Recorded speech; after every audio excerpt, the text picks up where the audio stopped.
ప్రకటన గ్రంథము 7వ అధ్యాయం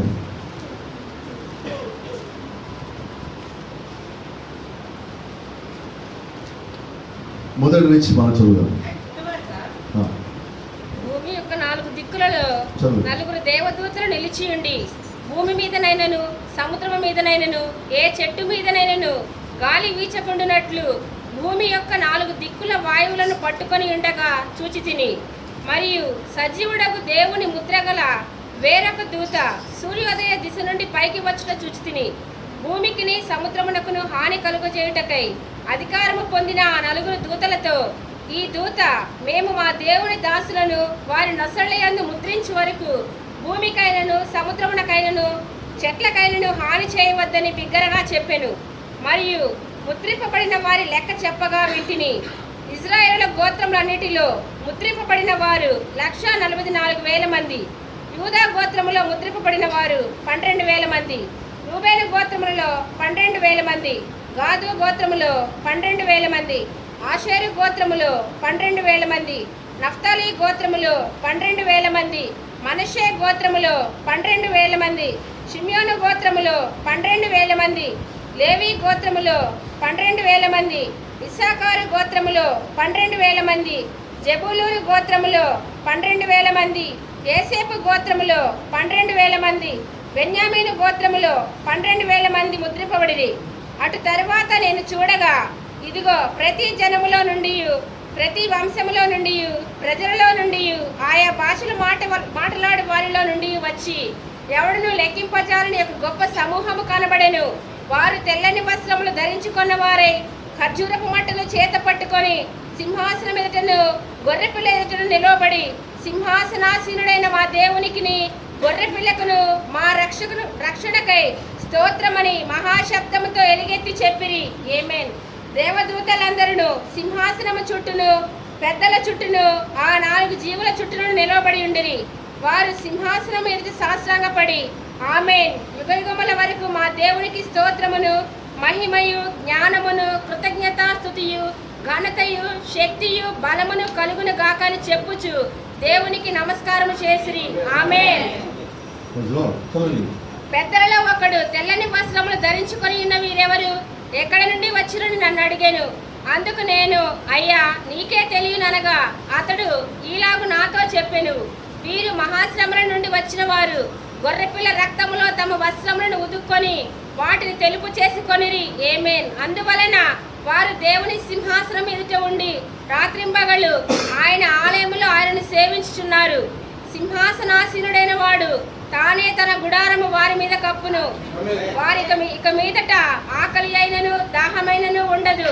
సూర్యుని ఎండ అయినను ఏ వడగాలి అయినను వారికి తగులదు. ఆమేన్. ఏలయనగా సింహాసన మధ్యమందుండు గొర్రెపిల్ల వారికి కాపరి అయి జీవజలముల బుగ్గల యొద్దకు వారిని నడిపించును.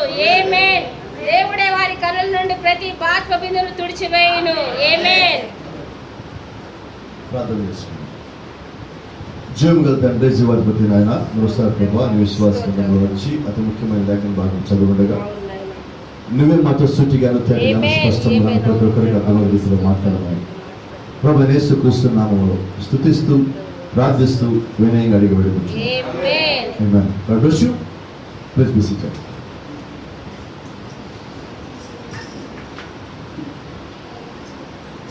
Amen. అందరూ ఇక్కడే ఉన్నారా? Are you with me? నాతో ఉన్నారా? Amen. 13వ వచనం. పెద్దలలో ఒకడు తెల్లని వస్త్రములు ధరించుకున్న వీరెవరు, ఎక్కడి నుండి వచ్చారని నన్ను అడిగాను. చాలా మంది పైకి వచ్చారు, కుప్పలుగా వచ్చారు పైకి. ఎలా ఉందంటే బైబిల్ చెప్పారు, లెక్కింపలేనంత సమూహం. 9th verse. అటు తర్వాత నేను చూడగా, ఇదిగో ప్రతి జనంలో నుండి, ప్రతి వంశంలో నుండి, ప్రజల నుండి, ఆయా భాషలు మాట్లాడే నుండి వచ్చి ఎవడను లెక్కింపజాలని ఒక గొప్ప సమూహం కనబడు.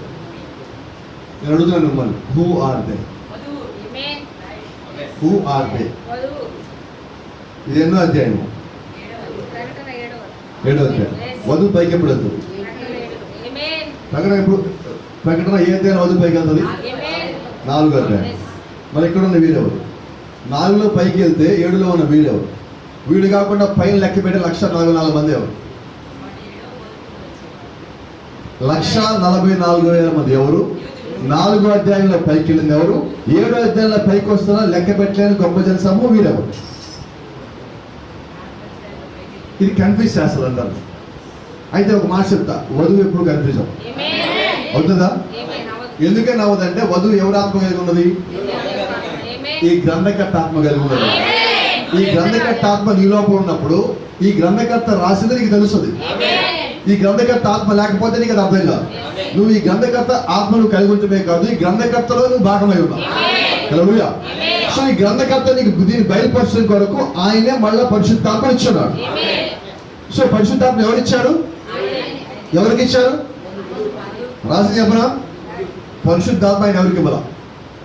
ఇదేం పాస్ ఇప్పుడు ఇచ్చాను కదా, జాగ్రత్తగా వినండి. పరిశుద్ధాత్మ ఎక్కడ ఉంటాడు?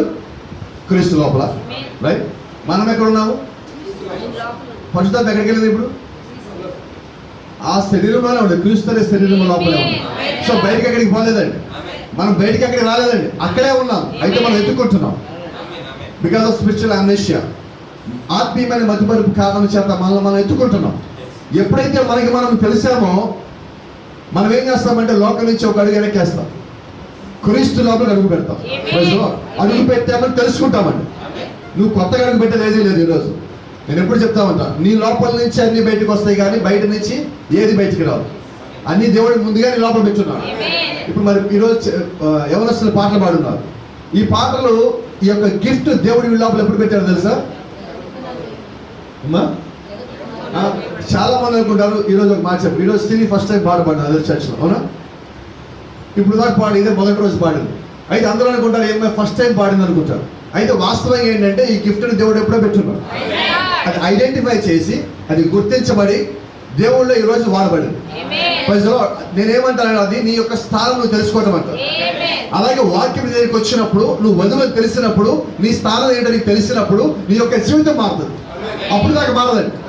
ప్రజలో కాబట్టి గమనించండి, దేవుడు యొక్క వాక్యం నీ దగ్గరికి ఎన్నిసార్లు వచ్చినప్పటికీ, ఎంతగా నీతో మాట్లాడినప్పటికీ నువ్వు క్రీస్తులో ఎప్పుడు బయలుపడతావు అంటే, క్రీస్తు యొక్క స్థానం నీకు ఎప్పుడు తెలుస్తుందంటే పరిశుద్ధాత్ముడు నీకు దాన్ని తెలియజేసినప్పుడు. నువ్వు చర్చకు వచ్చావు కదా అని చెప్పి దేవుడు నీతో మాట్లాడండి, నువ్వు ఇంట్లో ఉన్నావు కదా అని చెప్పి దేవుడు నీతో మాట్లాడండి. ఆ యొక్క సమయం వచ్చినప్పుడు నువ్వెవరో తెలుసుకోవాల్సిన గడి వచ్చినప్పుడు God will reveal everything to you. దేవుడు సమస్తానికి బయలుపరుస్తాడు. దేవుడు ఎవరో చెప్పడానికి బయలుపరచడండి, ఎవరి కోసమో దేవుడు బయలుపరచడండి, నువ్వు అడిగామని బయలుపరచడండి. ఆయన సమయంలోనే నీకు బయలుపరుస్తాడు. ఒక మాట చెప్పలేండి, మొదటి సంఘకాలం నుంచి 6వ సంఘకాలం వరకు ఏ ఒక్కరు ప్రార్థన చేయలేదా 7 మొదలు బయలుపరచబడాలని? ఖచ్చితంగా చేశారు. అయితే బయలుపరచబడ్డాయా? నువ్వు సార్ అంటే నువ్వు అడిగావని దేవుడు చేయటల్లా. 7వ సంఘకాలం ఎవరు అడిగారా? మరి ఏం జరిగింది? బయలుపరిచాడు. మేము భూమి మీద రావడానికైనా ముందుగానే 7 మొదలు బయలుపరచబడ్డాయి. ఇప్పుడు నాకు అడగాల్సిన అవసరం కదా? లేదు. ఎందుకంటే దేవుడు నేను రావడానికన్నా ముందుగానే మొత్తాన్ని బయలుపరిచాడు. కాబట్టి ఈ రోజు ఇక్కడ ఉన్న వాళ్ళలో చాలా మంది మీరు భూమి మీదకి రావడానికన్నా ముందుగానే దేవుడు 7 మొదలు తెచ్చున్నాడు. అంటే దాని అర్థం ఏంటి? మీరు భూమి మీదకి వచ్చే సమయానికి 7 మొదలు బయలుపరచబడ్డాయి అంటే దాన్ని గ్రహించిన వారు వారి యొక్క స్థానం తెలుసుకొని వారిని వారు సరి చేసుకుంటారు, వారు మార్చుకుంటారు, వారి క్రీస్తులు ఎదుగుతూ ఉంటారు, వారి వధువుని తెలుసుకుంటారు, వధువు తనను తాను సిద్ధపరచుకుంటారు. Thank you Lord. Amen. Let me start with this. అటు తర్వాత భూమి యొక్క 4 దిక్కులలో 4 దేవదూతలు నిలిచి ఉండి, జాగ్రత్తగా భూమి మీదనను సముద్రం మీదనను ఏ చెట్టు మీదనను గాలి వీచుకుంటున్నట్లు భూమి యొక్క 4 దిక్కుల వాయువులను పట్టుకొని ఉండగా చూచింది. వాళ్ళు ఏం చేస్తున్నారు? They are holding the life. జీవవాయువుని వాళ్ళు పట్టుకున్నది. గాలి అనేది రాకుండా వాళ్ళు ఆపేశారు. ఆ హక్కును వాళ్ళు కలిగి ఉన్నారు. ఏ దిక్కున్నారు వాళ్ళు? దిక్కులు 4 సువార్త 4 4 అధ్యాయాలు వదిలిపైకి వెళ్ళేది. మలాకి 4 మనం ఉన్నావా? ప్రజలు అందుకని ప్రవక్త మాట్లాడాడు 4 అంటే అది భూ సంబంధమైన సంఖ్య అంటారు. చాలా మంచిది. ఇప్పుడు 4 దిక్కుల్లో ఉన్న ఆ దూతలు ఏం చేస్తారంటే గాలి మొత్తం ఆపేసి ఉంచారు. గాలి మొత్తం ఆపేస్తే భూమి మీద ఉన్న బతుకుతారా? బతకరు, చనిపోతారు. ఎమ్మడే చూడండి. మరియు సజీవుడకు దేవుని ముద్ర గల వేరొక దూత సూర్యోదయ దిశ నుండి పైకి వచ్చి చూచింది. Seal of God. ఇంకొక ఆయన పైకి వచ్చాడు. మీకు తెలుసా ఇక్కడ ఎంతమంది దూతలు ఉన్నారు? వచ్చేవాడు ఎవరు? 5వ వాడు. 5 అంటే ఏంటి? 5 అంటే కృప. ఇప్పుడు దేవుడు ఏం చేస్తాడంటే అందరూ మరణంలోకి పోవాలి, గాలి ఆగిపోతే అందరూ చనిపోవాలి.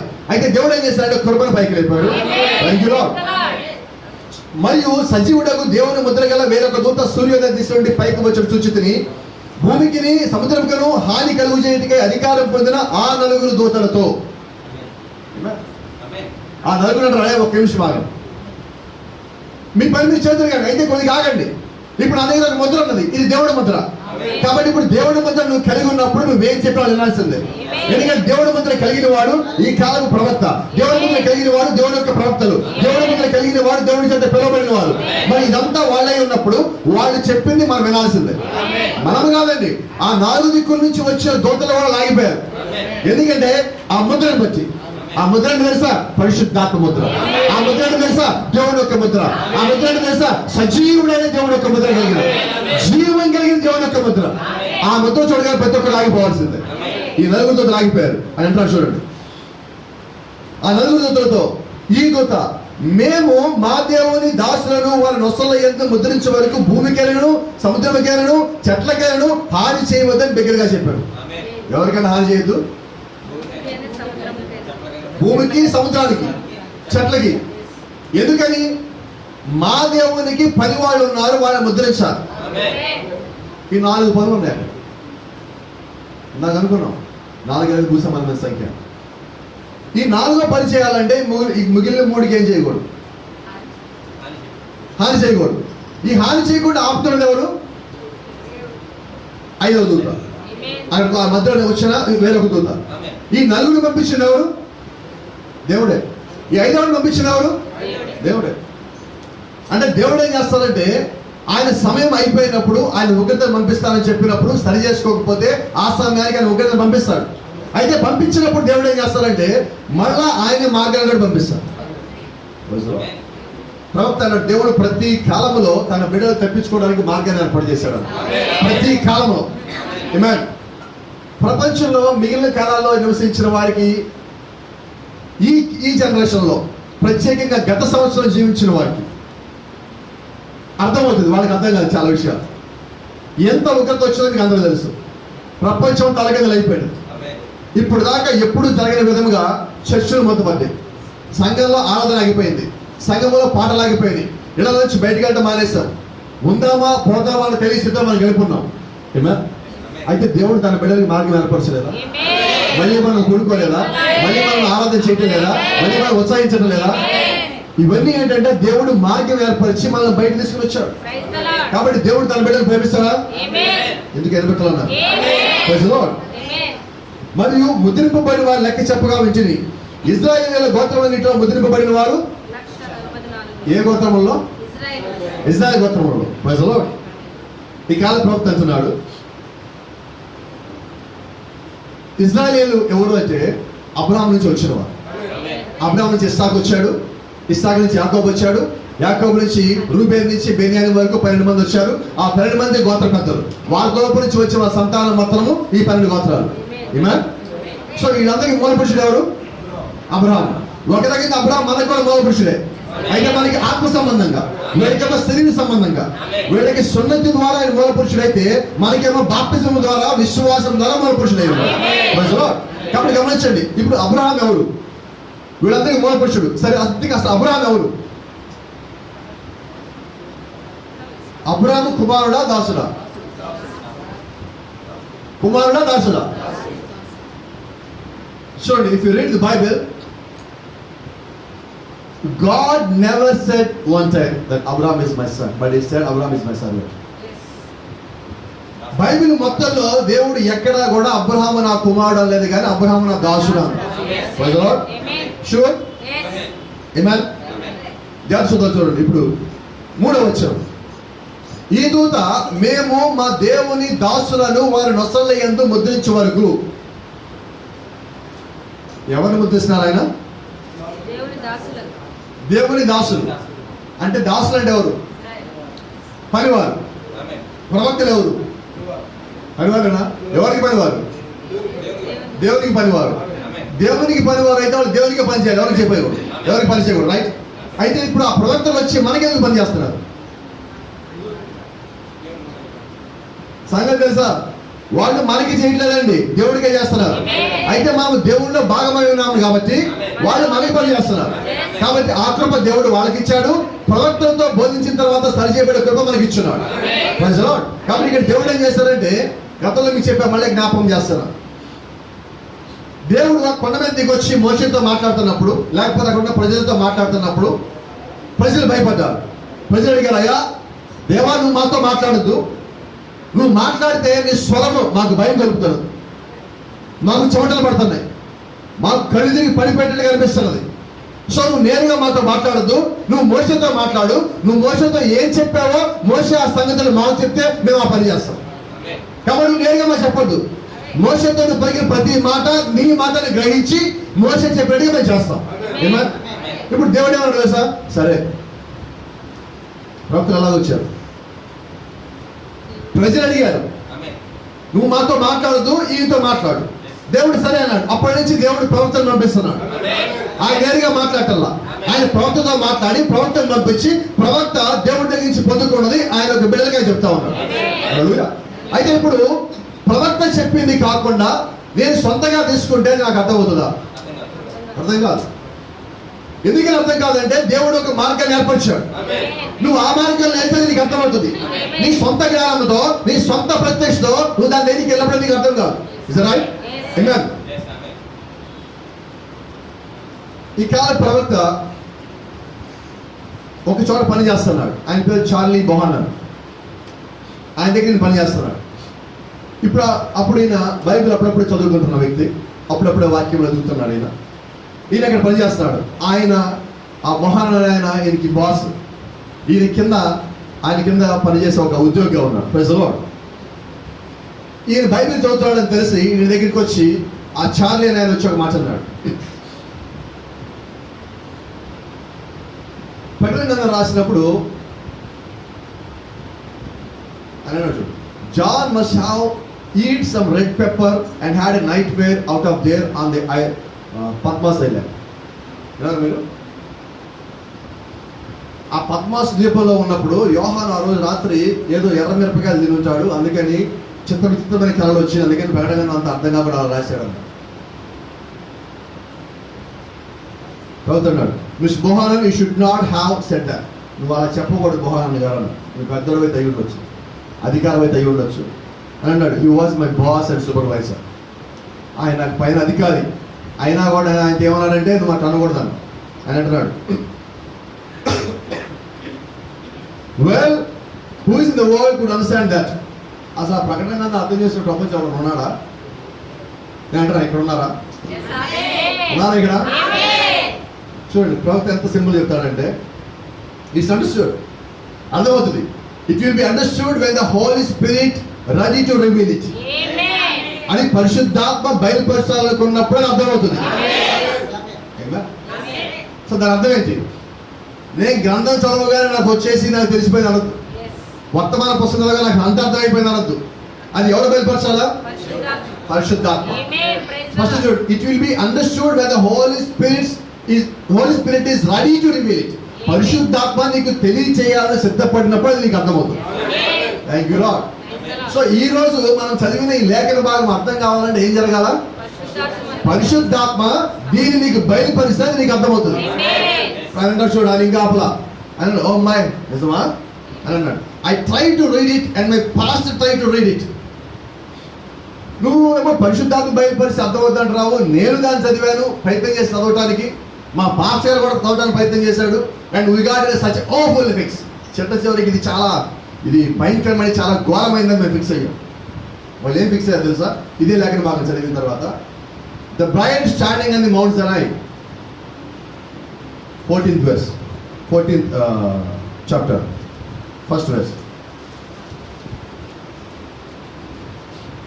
మరియు నేను చూడగా ఇదిగో ఆ గొర్రెపిల్ల సీయోను పర్వతము మీద నిలవబడి ఉండెను. ఆయన నామమును ఆయన తండ్రి నామమును నొసలియందు లిఖింపబడి ఉన్న 144,000 మంది ఆయనతో కూడా ఉండిరి. ఇప్పుడు చెప్పండి 44,000 మంది ఎవరు? ఈ 144,000 మంది ఎవరు?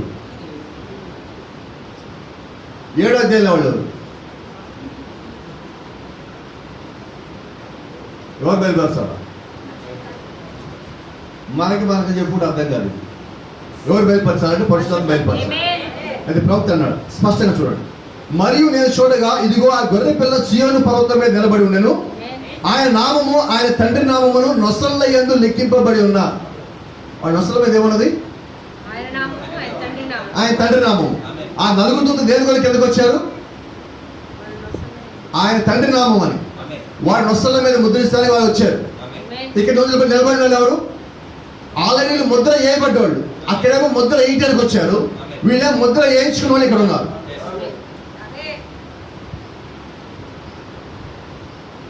వీళ్ళు ఎవరు? వాళ్ళు వేరు వీళ్ళు వేరా? వాళ్ళు వీళ్ళు ఒకటేనా? చాలా మంది అంటారు అసలు మనం డినామినేషన్ గురించి మాట్లాడుకోవాలి. అంత అవసరం కూడా లేదు. వర్తమానంలో ఉన్న వాళ్ళ గురించి మాట్లాడుకోవాలి. ఇదే సరిపోవట్లా. వీళ్ళు అంటారు సీనియర్ పాస్టర్ గారు, వర్తమాన సీనియర్ పాస్టర్ గారు అంటారు, అయ్యా పాలు గారు, దేవుడు ఇక్కడ వధువు సంఖ్య రాసేసాడు కదండి, 144,000 మంది వధువే కదా అంటారు. నేనంటాను ఎలాగ సార్ అంట. సరే నువ్వు చెప్పే నిజం కాదు, కొద్దిసేపు నిజం అనుకుందాం. మరి లెక్కింపజాలే గొప్ప జనసమూహం ఎవరు సార్? 4 అధ్యాయాలు వెళ్ళిపోయారు ఎవరు? ప్రశ్నలకి సమాధానం ఉండవు. ప్రశ్నలకి సమాధానం ఎక్కడో తెలుసా? పరిశుద్ధాత్ముడు ఎక్కడున్నాడో అక్కడ సమాధానం. నేను అదేంటా, నీ జ్ఞానాన్ని ఇక్కడ పెట్టావంటే మొత్తం పొరపాటు పడాల్సింది. నీ జ్ఞానాన్ని దాచిపెట్టు, వీలైతే విడిచిపెట్టు, లేదంటే దూరంగా పారిపో. ఏదో ఒకటి చేసి దాని నుంచి దూరం పంపించేసాయి. కాబట్టి ఇప్పుడు వీళ్ళందరూ ఎవరంటే బైబిల్ స్పష్టంగా చెప్తుంది, ఈ కాల ప్రవక్త స్పష్టంగా చెప్తున్నారు. చాలా మంది ఈ రోజు వర్తమానం ఉన్న వాళ్ళు అంటున్నారు ఆ 144,000 మంది ఎవరో కాదు, వధువు అంటున్నారు. వధువు వాళ్ళు కాదండి. వాళ్ళు ఎవరంటే దేవుని యొక్క దాసులు, అబ్రహాం యొక్క కుమారులు. లేకపోతే అబ్రహాం నుంచి వచ్చిన ఇశ్రాయేలు గోత్రంలో ఉన్న 12 గోత్రంలో ఉన్న ఒక్కొక్క గోత్రంలో ఉన్న 12,000 మంది, మొత్తం 12 గోత్రాల్లో 144,000 మంది ఎవరైతే ఉన్నారో వారు దేవుని యొక్క దాసులు. జలప్రళయానికైనా ముందు దేవుడు హనోకుతో మాట్లాడేవారంటే హనోకు నువ్వు ఒక పిరమిడ్ కట్టమన్నాడు. అయ్యా నాకు ఆ జ్ఞానం లేదు, ఎలా కట్టాలి? నేను ఇస్తా జ్ఞానము, నేను చెప్పేట్టుగా కట్టు. అయ్యా ఇంతకీ నువ్వు ఈ పిరమిడ్లో ఏం చెప్పాలనుకుంటున్నావు? ఈ పిరమిడ్లో వధువారు చెప్పాలనుకుంటున్నా, ఈ పిరమిడ్లో పరివారం చెప్పాలనుకుంటున్నా, ఈ వధువులో బైబిల్ మొత్తాన్ని పెట్టాలనుకుంటున్నా. ఏంటి ఒక పిరమిడ్లో బైబిల్ అంత ఉండదా? Bible in the stone. Bible in the stone. What is pyramid? Bible in the stone. Pyramid అంటే ఏంటంటే రాతిలో ఉంచబడిన బైబిల్ అండి. రాతిలో ఉంచే బైబిల్. Yes sir. మీరు ఎప్పుడైనా పిరమిడ్ గా చూసినట్లయితే ఆ పిరమిడ్ చుట్టూతా ఏదైతే ఉన్నదో ఆ రాళ్ళు మొత్తము 144,000 రాళ్ళు. ప్రకటన గ్రంథంలో 7వ అధ్యాయంలో 144,000 మంది ముద్రించబడ్డారు. ప్రకటన గ్రంథంలో 14వ అధ్యాయంలో ముద్రించబడి 144,000 మంది పైకి వచ్చారు. మరి దేవుడు ఆది కాండంలోనే హానోకుతో పిరమిడ్ కట్టించాడు. ఈ పిరమిడ్ లో ఏమున్నాయి అంటే 144,000 రాళ్ళు ఉన్నాయి. అంత కరెక్ట్గా ఉన్నటువంటి ఇంకో రాజు చెప్పనా, అది ఎప్పుడు కట్టారంటే జలప్రళయానికన్నా ముందు కట్టారు. జలప్రళయంలో ప్రపంచంలో ప్రతి ఒక్క పర్వతము సరైపోయినది, ప్రతి ఒక్క లోయ పూడిపోయినది. అయితే ఇది మాత్రం అలాగే నిలబడింది. కట్టించింది ఎవరు? ఆ జ్ఞానం ఎవరిది? దేవుడు యొక్క ఉద్దేశం నెరవేర్చబడేంత వరకు అలాగే ఉండాలి. ఇంకో సంగతి చెప్పరా, దేవుడు అప్పుడే దాని మీద తలరాయి పెట్టలేదు. హానోకు కట్టిన పిరమిడ్కి పైన క్యాప్షన్ ఉండదండి. ఆ క్యాప్షన్ ఇప్పుడు రావాలి. అందుకే దేవుడు అప్పుడు పెట్టలేదు. ఆ 144,000 మంది ఎవరంటే ఇశ్రాయేలు గోత్రం నుంచి వచ్చిన యూదులై ఉన్నారు. ఆ యూదులు ఎవరంటే పరివారై ఉన్నారు. ఆ పరివారం ఎక్కడ ఉండాలంటే ఇంటికి బయట ఉండాలి. ఇప్పుడు ఆ పిరమిడ్ బయట వచ్చే ఎండకి వాళ్ళు ఎండకి ఎండాలి, నీళ్ళకి తడవాలి, లేదా మంచుకి అక్కడే ఉండాలి. ఆ రాళ్ళు మొత్తం బయటే ఉండాలి. అయితే మీకు సంగతి తెలుసా, ఆ పిరమిడ్ లోపల రాజుగారి గది ఉన్నది, ఆ పిరమిడ్ లోపల రాణి గారి గది ఉన్నది, లోపల మది ఉన్నది, లోపల రాజు ఉన్నారు, బయట వాళ్ళు కాపావాళ్ళు ఉన్నారు. ఆ కాపావాళ్ళు They are not saints, but they are servants. They are servants of God. వాళ్ళు ఎవరంటే దేవునికి పరిచర్య చేసేవాళ్ళు, దేవుని యొక్క పనివారు, దేవుని యొక్క దాసులు. అయితే వింత విషయం ఏంటంటే లోపల గదిలో రాజు ఉన్నాడు, లోపల గదిలో రాణి ఉన్నది. ఈ చుట్టూ బయట ఉన్నారు, పనివారు ఉన్నారు. వీళ్ళు రాజుకి పనివారా, రాణికి పనివారా? రాజు రాణి గారి నిమిత్తం పరివారం పెట్టాడండి. ఇంకా సంతోషం లేరా మీరు? పిరమిడ్లో లేరా మీరు? ఆ రాణి గారి ఛాంబర్ మీది కాదా? అది not in the queen's chamber. ఆ రాణి గారి గదిలో మీరు లేరా? సో రాణి గారి గదిలో మీరు ఉంటే మీ బయట ఉన్న వాళ్ళు ఎవరు? పనివారు. వాళ్ళు ఎవరికి పనివారు తెలుసా? మీరు చప్పట్లు కొడితే వాళ్ళ లోపలికి వచ్చి అమ్మా ఏం కావాలంటే ఎవరు? వాళ్ళు ముద్రించబడిన వారు, నొసల మీద ముద్రించబడిన వారు. వాళ్ళు నొసల మీద ముద్రించబడితే మీరు దేవుడి యొక్క ఆత్మజాన్ని ముద్రించబడ్డారు, ఆత్మలో ముద్రించబడ్డారు. So you're special people on this earth. ఈ భూమి మీద నువ్వు ప్రత్యేకమైన ప్రజలపై ఉన్నావు. You're specially called for a special purpose and you're specially design for the rapture. ఈ భూమి మీద నువ్వు ప్రత్యేక పిలువబడ్డావు, ప్రత్యేక నిర్మాణం చేయబడ్డావు. ఎటువంటి నిర్మాణం అంటే నువ్వు కేవలము ఎత్తబాటు కొరకే నిర్మించబడ్డావు. Thank you lord. అయితే ఇక్కడ విషయం ఏంటంటే చాలా మంది అనుకుంటున్నారు ఆ 1,44,000 మంది వధువు అంటున్నారు. బైబిల్ మొత్తం చదివితే నీకు అర్థమవుతుంది ఫస్ట్, లేదా వర్తమాన పుస్తకాలు మొత్తం చదివితే నీకు అర్థమవుతుంది. ఈరోజు మనకు పెద్ద సమస్య ఉన్నది. 2 పుస్తకాలు లేకపోతే 4 పుస్తకాలు చదువుతారు, నాకు మొత్తం తెలుసు అంట. ఇంకో సమస్య ఏంటి చెప్పనా? వాళ్ళ దగ్గరికి వచ్చిన పుస్తకం ఏదైతే ఉంటుందో ఆ పుస్తకం మొత్తం చదవాలి. 1, 2, 3, 4, 5, 6, 7, 8 ఇక్కడి నుంచి చదువుతారు. వర్తమాన పుస్తకం చేతికి రాగా ఎందుకో తెలుసా? మొదటి 8 పేజీల్లో ప్రవక్త వాక్యం చదవడు, దానికి ఇంట్రడక్షన్ చేస్తాడు. అందుకే వీళ్ళు ఏం చేస్తారు? ఆయన వాక్యం ఎక్కడి నుంచి చదివించారు అక్కడి నుంచి చదువుతారు. అంటే దేవుడు యొక్క ప్రవక్త నీ కొరకు మాట్లాడే 8 పేజీలు వదిలేసావా? నువ్వు నీవే దేవుడిని తిరస్కరించావా? ఎందుకు ఆమె చెప్పడం లేదు? అవునా? ఏం చేద్దాం? వెనక్కి రా. ఇప్పుడు నేను వాయిస్ ఆఫ్ గారికి ట్రాన్స్లేషన్ చేసేటప్పుడు వాళ్ళు ఒక మాట చెప్పారు, నన్ను పిలిచి మాట్లాడారు. వాయిస్ ఆఫ్ గారికి పిలిచి మాట్లాడారు ఒక మాట అన్నారు, దీనిలో ఎక్కడన్నా హుష్ అని ఉంటే నువ్వు హుష్ అని కూడా రాయాలన్నా. నీకు అనవసరం అక్కడ ఏముందో, అక్కడ ఏదైతే ఉన్నదో యాజ్ ఇట్ ఈస్ గా నువ్వు రాయాలి. నువ్వు ఒక్కదాన్ని నువ్వు మార్చడానికి వీల్లేదన్నా. మరి ఇక్కడ మనం ఏం చేసాం తెలుసా? 8 పేజీలు దాటిపోయి మనం చదువుతున్నామంటే మన యొక్క స్థితి ఏంటి?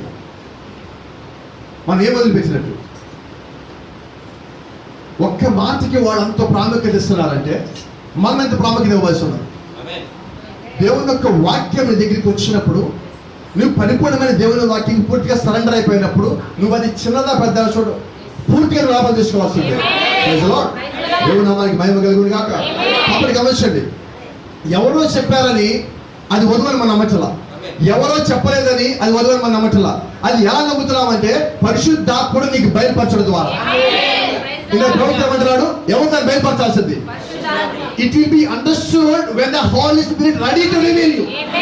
అది ఎప్పుడు నీకు అర్థమవుతుంది అంటే పరిశుద్ధాత్ముడు నీకు బయలుపరచాలనుకున్నప్పుడు నీకు అర్థమవుతుంది. అంటే ఆ సమయం ఎవరు ఇవ్వాలి? అది ఎవరు నీకు చెప్పాలి? అది ఎవరు చెప్తే నీకు అర్థమవుతుంది? కాబట్టి గమనించండి, ప్రతి దానికి బైబిల్లో ఉన్న ప్రతి లేఖనానికి లింక్ చేయాల్సింది పరిశుద్ధాత్ముడు. నా జ్ఞానం అక్కడ పనిచేయకూడదు, వేరొక జ్ఞానం పనిచేయకూడదు. పనిచేయాల్సిన జ్ఞానం ఎవరిదంటే దేవుడిది మాత్రమే. కాబట్టి గమనించండి, ఇప్పుడు మీ దగ్గరికి వచ్చి అయ్యా ఈ 1,44,000 మంది ఇక్కడ ముద్రించబడిన వారు యూదులు దాసులేనా అంటే మీరేమంటారు? ఇప్పుడు వాళ్ళు కన్ఫ్యూజ్ చేయడానికి ఏమంటారంటే మరి 14 అధ్యాయాలున్న ఆ సియోను కొండ మీద ఉన్న వాళ్ళెవరు? అయిపోయి అయితే బైబిల్ ఒక మాట్లాడదు, మత్తయి సువార్త 24:24 ఏర్పరచబడిన వారిని సైతము. అయితే ప్రవక్త అన్నాడు బ్రైడ్ కాంట్ బి డిసీవ్డ్. వధువు ఎన్నడూ మోసగింపబడదు. అయితే వధువుని మోసగించే విధముగా అక్కడ ఒక మాటలు, వారి చేతలు, వారి చూపించే లేఖ విధానం ఉంటుంది. అయితే ఇప్పుడు నీకు బయలుపరచబడింది బై ద హోలీ స్పిరిట్. పరిశుద్ధాత్మ సహాయం చేత బోధించబడింది. వాళ్ళు దేవుని యొక్క దాసులు, వారు దేవుని యొక్క పరివారు, వధువు కొరకు, దేవుడి కొరకు, దేవుని పని నిమిత్తము వాళ్ళు ముద్రించబడ్డారు. ఆమేన్. Praise the Lord. ఇప్పుడు సీఎన్ ఇక్కడ గమనించండి, దేవుడు ముద్రలు అయిపోయిన తర్వాత సీఎన్ కొండ మీదకి వస్తాడు, అది నిజమే. అయితే అక్కడ ఉన్న ఈ 144,000 మంది గురించి స్పష్టంగా చూడండి. Let's see 14th chapter first verse in Revelation, book of Revelation. ప్రకటన గ్రంథము 14వ అధ్యాయము 1వ వచనం. మరియు నేను చూడగా ఇదిగో ఆ గొర్రె పిల్ల సీయోను పర్వతం మీద నిలబడి ఉండెను. ఏ గొర్రె పిల్ల? వధించబడినట్లున్న గొర్రె పిల్ల, దేవుని చేతిలో ఆ పుస్తకం తీసుకున్న గొర్రె పిల్ల, యోహాను చూపించి అదిగో దేవుని యొక్క గొర్రె పిల్ల ఉలాకి బాబాను మోసుకుని పోతుంది. ఆ గొర్రె పిల్ల మళ్ళా తిరిగి అక్కడికి వచ్చింది. ప్రజలు ఆయన నామమును, అంటే గొర్రెపిల్ల యొక్క నామమును, ఆయన తండ్రి నామమును నొసళ్ళ యందు లెక్కింపబడి ఉన్న 144,000 మంది ఆయనతో కూడా ఉండేది. ఆయనతో కూడా ఉన్నారు. ఇప్పుడు ఆయనతో కూడా ఉండగానే వాళ్ళంతా వదిలేకపోలేదండి. రైట్? ఇప్పుడు మనం ఏం చేస్తున్నామంటే మనము కూడా డినామినేషన్ పాటు నడుస్తున్నాం కొన్నిసార్లు. అయితే డినామినేషన్ వదలవద్దు. ఇప్పుడు యేసుక్రీస్తు కొండ మీద నిలబడగానే, ఆయన దగ్గర నిలబడగానే వాళ్ళు వదలలేదండి. అయితే వాళ్ళకి నొసల మీద ముద్ర ఉన్నది, మనకేమో హృదయంలో ముద్ర ఉన్నది. నువ్వు పరిశుద్ధాత్మ చేత ముద్రించబడ్డావు, ఆత్మ లోపల ఉన్నావు. కాబట్టి nobody is not able to deceive you. ఏ ఒక్కరు నిన్ను మోసగించడానికి వీలు లేదు, అవకాశం లేదు. ఎందుకంటే నువ్వు మోసపోవాలంటే, నువ్వు మోసపోయేవాడు అర్థం ఏంటి తెలుసా? పరిశుద్ధాత్ముడు మోసపోవాలని. ఎవడు మోసపోతాడా? No sir, he can be. No one is not able to deceive you. ఏ ఒక్కరు కూడా ఆయన మోసగించలేడు. ప్రజలు దేవుని నామానికి మహిమ కలుగును గాక. ఆమేన్. అయితే గమనించండి, మరి ఒకసారి 7వ అధ్యాయంలోకి వద్దాం. ప్రకటన 7.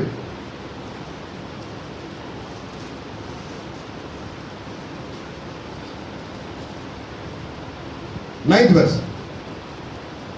అటు తరువాత నేను చూడగా After these things, after that, after these things, అటు తర్వాత నేను చూడగా అంటే ఈ పైన ఈ 12 గోత్రాల్లో ఒక్కొక్క గోత్రంలో 12,000 మంది అనగా 144,000 ముద్రించబడిన తర్వాత అటు చూడగా అంటే ఈ పని అయిపోయిన తర్వాత ఈ పని జరిగింది. ఇది ఏ అధ్యాయం? 7వ మంది తెలబడింది. ఎప్పుడు? 8లో. 6వ అధ్యాయం ఏం జరిగింది? 5 ముద్రలు లేదా 6 ముద్రలు తెలబడింది. ఇది 6వ ముద్ర జరుగుతా ఉన్నది. These things are happening in the 6th seal. 6వ ముద్రలు ఇవన్నీ జరుగుతున్నాయి. 7వ ముద్ర జరగాలి. రైట్? 5 ముద్రలు అయిపోతాయి, 6వ ముద్ర జరుగుతూ ఉన్నది, 7వ ముద్ర జరగాలి. ఇప్పుడు మనం ఎక్కడ ఉన్నామంటే 7వ ముద్ర కన్నా ముందు ఉన్నాం ఈ అధ్యాయంలో. రైట్? ఇప్పుడు మనం బోధించుకునే వర్తమానం పేరు ఏంటంటే 144,000 మంది యూదులు, 10 మంది కన్యకలు.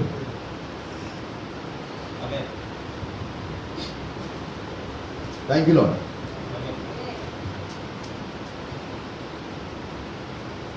ఏడు సంఘకాలను ప్రవక్త బోధిస్తా. ఎఫెసస్, స్మర్ణ, పెర్గమము, తుయితైర, సార్డిస్, ఫిలదెల్ఫియా, లవోదికయ బోధించాను. 6 బోధించి ఆపి వర్తమానం బోధించాను. తర్వాత లౌదిక సంఘాల గురించి బోధించాను. ఎందుకంటే లౌదిక సంఘ కాలంలో చాలా మంది తప్పిపోయి పడిపోయారని దాన్ని చదివి ఇది చదవకపోవటం. ఎప్పుడు దేవుడు ఏం చేస్తారంటే నువ్వు పని చేస్తా ఉన్నప్పుడు దేవుడి మధ్య సరి చేస్తాడు. ఇప్పుడు ఆ సరి చేసుకుని నువ్వు తీసుకోవాలి. దాని దాన్ని వదిలిపెట్టి మీరే మొత్తం తీసుకోవాలి, మనం పొరపాటు పడతాం. ఇప్పుడు 6 సంఘాలు ఆయన బోధించిన తర్వాత దేవుడు అన్నాడు ఇదిగో నేను బోధించాడు. ఇప్పుడు ఇది బోధించి మళ్ళీ ఎప్పుడు 7 సంఘాలను బోధించాడు. అంటే నువ్వు 7 సంఘాల పుస్తకం చదివేటప్పుడు ఇది కంపల్సరీ చదవాల్సి ఉంది.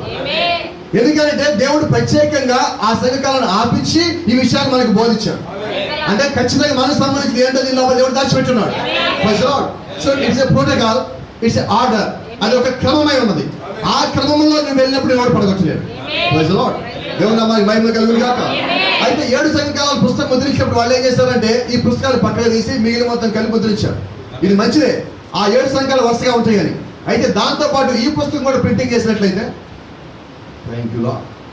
ఎంతమంది పొరపాటు పడకుండా ఉండాలి కదా కారణం అయ్యేది. అయితే ఇంకో సంగతి తెలుసా, పొరపాటు పడటానికి కూడా దేవుడు అనుమతి ఇవ్వాలి. ఎందుకంటే ఈ కాలం ప్రోత్సహించాడు. ఒకవేళ దేవుడు నేనే దేవుణ్ణి, అసలు కిందకి దేవుడు ఎందుకు వచ్చారంటే నేనే దేవుడిని చెప్పడానికి వచ్చాను. ఆయన దేవుడు కుమారుడు అంటే నమ్మలేదు వీళ్ళు. ఇక నేనే దేవుడు అంటే నమ్ముతారా? నమ్మరండి. అడుగుమారింది మత్తయి సువార్త 28వ అధ్యాయం 19వ వచనంలో ఆయన తండ్రి యొక్క, కుమారుని యొక్క, పరిశుద్ధాత్మ యొక్క నామములో బాప్తిజం అనకుండా నా నామమైన యేసుక్రీస్తు నామములో బాప్తిజం ఉన్నట్టు అయిపోలా. భూమి మీద 3000 బోధలు ఆగిపోయాయి. ఆగిపోయిందా ఇప్పుడు? అంటే దేవుడు ఏం చేస్తాడంటే తప్పిపోవడానికి ఆయన ముద్దుపడిస్తున్నాడు. ఆయన ఉన్న వాళ్ళు నిలబడతారు, లేని వాళ్ళు తప్పిపోతారు. కాబట్టి దేవుడు ఇక్కడ కృప ఎందుకు ఇచ్చారంటే ఆ కృప చేత మనకున్న ఆత్మీయమైన మధ్య పోవటం చేత మనం ఎవరో మన స్థానం ఏంటి తెలుసుకొని మనలో ఉన్న ఈ లేఖలను గుర్తించి ఈ లేఖను నేను ఉన్నాను తెలుసుకుంటున్నాం. కాబట్టి ఇప్పుడు మనం ఎక్కడ ఉన్నాము? In the word. She is in him. ఆమె ఆయనలో ఉన్నది. we are in the word. మనం వాక్యంలో ఉన్నాము. because he is the word. ఆయన వాక్యమై ఉన్నాడు, మనం వాక్యమై ఉన్నాం. ఆయన ఆత్మ ఉంటే, ఆయన పరిశుద్ధాత్మ ఉంటే మనం ఆత్మ ఉన్నాం. ఆయన యేసుక్రీస్తు ఉంటే మనం ఆయన శరీరంలో భాగమై ఉన్నాం. So nobody is not able to separate Jesus Christ and the word. ఏ ఒక్కరు కూడా వాక్యమును క్రీస్తును వేరు చేయలేరు. the same way nobody is not able to separate the bride and Christ. అదే విధంగా క్రీస్తుని వధువుని ఎవరు వేరు చేయలేరు. ఎందుకంటే both are same. she is in him. వాళ్ళిద్దరూ ఏకమై ఉన్నారు. వాళ్ళిద్దరు ఎవరు వేరు చేయలేరు. క్రీస్తు లోపల వధువు ఉన్నది. ఆమేన్. కాబట్టి గమనించండి, ఎవరైనా వచ్చి మనం మోసగించాలంటే వాడు ఏం చేయాలంటే ముందు పరిశుద్ధాత్మను మోసగించాలి. మోసగించగలరా? ఆమె చెప్పలేదా? Praise the Lord. చూద్దాం ఇప్పుడు వాళ్ళు ఎక్కడున్నారు? 7వ ముద్రకి ముందున్నారు. 7వ ముద్ర జరగాలంటే ఈ కార్యం మొత్తం జరగాలి. ఇదంతా అయిపోయిన తర్వాత 7వ ముద్ర జరగవలసి ఉన్నది. అయితే దేవుడు ఏం చేస్తాడంటే ప్రతి దానిని 7వ ముద్రలపై సరి చేసుకుంటూ వస్తున్నాడు. ప్రతి దాన్ని క్లీన్ చేసుకుంటూ వస్తున్నాడు. Thank you lord. ఇప్పుడు మళ్ళా 3 ప్రశ్నలు. 4 అధ్యాయాల పైకి వెళ్ళిన వాళ్ళు ఎవరు? 7 అధ్యాయాలు ముద్రించబడిన వాళ్ళు ఎవరు? 14 అధ్యాయంలో సీయోను కొండ మీదకి వచ్చిన వాళ్ళు ఎవరు? 7వ అధ్యాయంలో లెక్కింపలేని గొప్ప జన సమూహం వచ్చారు. వాళ్ళెవరు? ఇప్పుడు 4 వచ్చారు. మనకి ఎంత 3 ప్రారంభించారు. అయితే ఎవరిని బయలుపరచారు? పాస్ గారా? ఆయన అన్నాడు Bohan, I try to read it and my past try to read it. అయ్యా నేను మా పాస్ ఇద్దరు కలిసి చదవడానికి ప్రయత్నం చేశాను కానీ నాకు అర్థం కాదు. Thank you lord.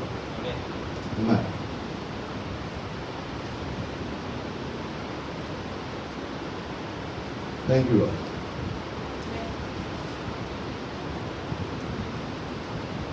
ఆ కొండ మీద వధువు ఉన్నదా?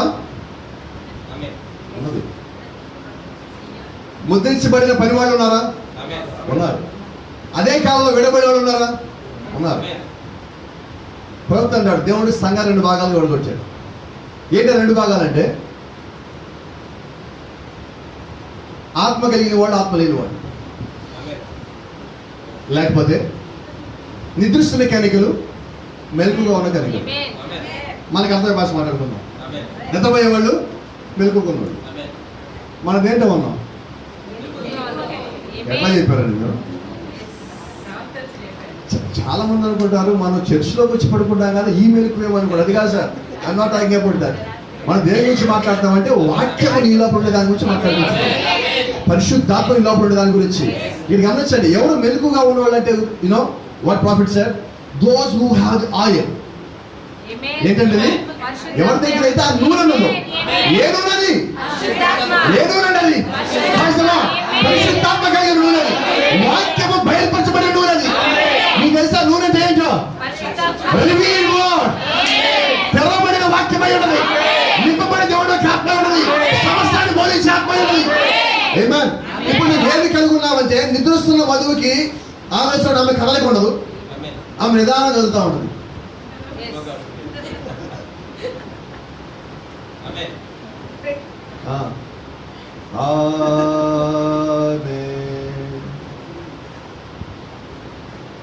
వెలుగుగా ఉంది కానీ వెలుగుగా ఉంది కానీ పరిశుద్ధాత్మ నీ లోపలికి వచ్చినప్పుడు ప్రవక్త అన్నాడు there is a dynamics and there is a mechanics. Mechanics and dynamics. Mechanics అంటే ఎంత పరిజ్ఞానం, డైనమిక్స్ దాన్ని కలిపేది. కదిలించబడే శక్తి, కదిలే శక్తి. కదిలించబడే విధంగా వధువు అక్కడ ఉండాలి. దాన్ని కలిపేది దేవుడై ఉన్నాడు. ఆ పరిశుద్ధాత్మ వచ్చినప్పుడు నువ్వు కేకలేస్తావు, గంతులేస్తావు, ఆమెన్ అంటావు, హల్లెలూయా అంటావు. నువ్వు దేవుడు ఆత్మలో నాటి మాడుతూ ఉంటావు. అయ్యా నువ్వు ఎందుకు ఇలా చేస్తున్నావు, నేను ఇలా చేయలేకపోతున్నానే. అయ్యా అది నీకు సంబంధం లేదు, అది నీకు అర్థం కాదు, అది నీ లోపల లేదు. ఎందుకని లేదంటే నా జాతి వేరు, నా నిర్మాణం వేరు, దేవుడు నాకు ఇచ్చిన కృప వేరు, ఆయన నాకు ఇచ్చిన జ్ఞానం వేరు. అది పరిశుద్ధాత్మ సహాయం చేత మాత్రమే.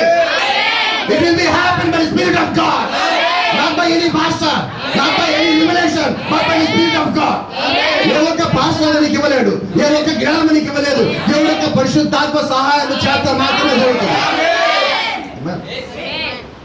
ఇక్కడ ఉన్నవాళ్ళు వీళ్ళు ఎవరు? Let me tell you. Let us turn to 7th chapter, 13th verse. 13th verse. Book of Revelation, chapter 7, 13th verse. పెద్దలలో ఒకడు తెల్లని వస్త్రములు ధరించుకొని ఉన్న వీరెవరు, ఎక్కడి నుండి వచ్చిరని నన్ను అడిగాను. Amen. ఎవరిని అడిగారు? యోహాన్ అడిగారు. ఎవరు అక్కడ ఉన్నది? యోహాన్ అక్కడ ఉన్నారు. యోహాన్ అంటే ఎవరు? వధువు. ఆమేన్. వధువు పైన ఉన్నది. వధువుకి అక్కడ ఉన్న ఒక పెద్దల్లో ఒక దూత ఇది మొత్తం చూపిస్తున్నాడు. ఎందుకంటే దేవుడి దగ్గర నుంచి ఆ దూత పర్మిషన్ తీసుకున్నాడు. దేవుడు అన్నాడు, ఇదిగో యోహాన్ పైకి వచ్చాడు, యోహాన్ పరలోకం మొత్తం చూపించు, వదిలి మొత్తం ఎక్స్ప్లెయిన్ చేయి. ఏ ఎక్స్ప్లెయిన్ చేయాలి తెలుసా? జరగబో వాటిని. To be happen things. You must reveal to John because I loved him very much.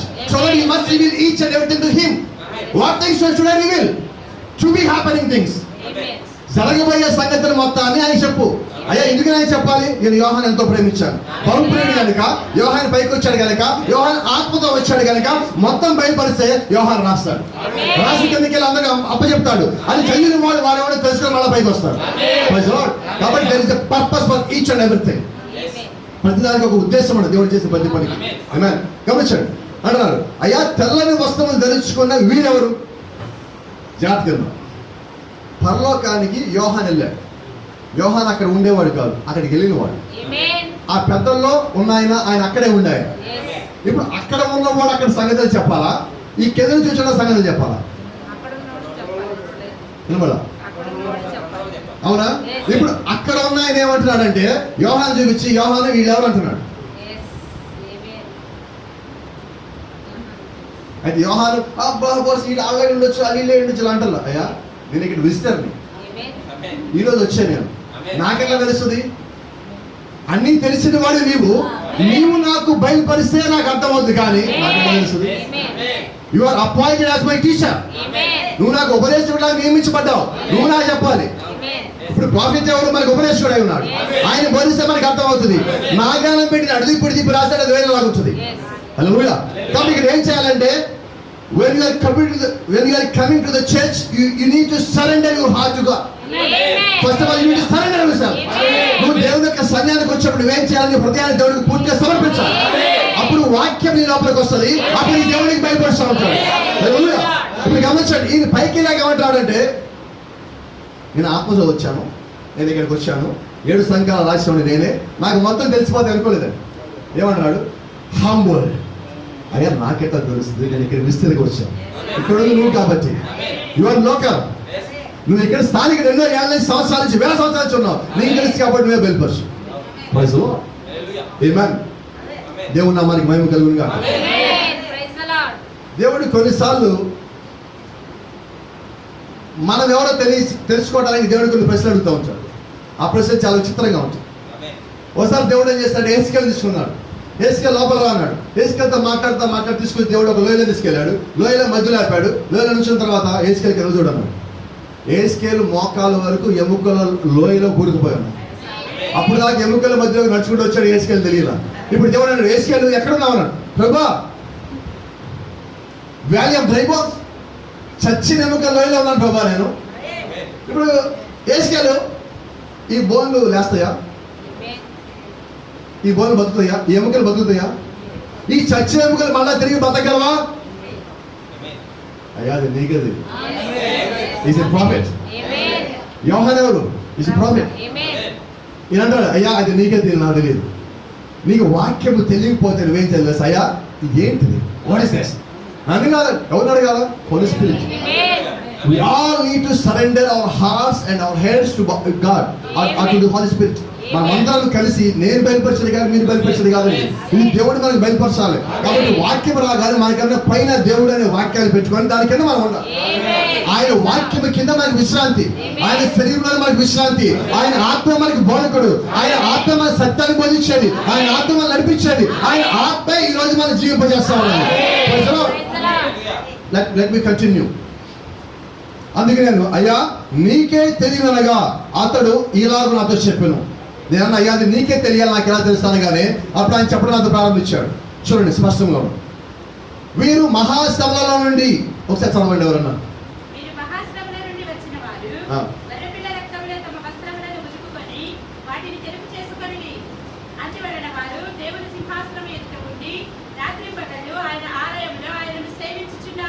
Praise the Lord. Amen. వీరు మహాశ్రమ నుండి వచ్చారు. జాగ్రత్త పెట్టు.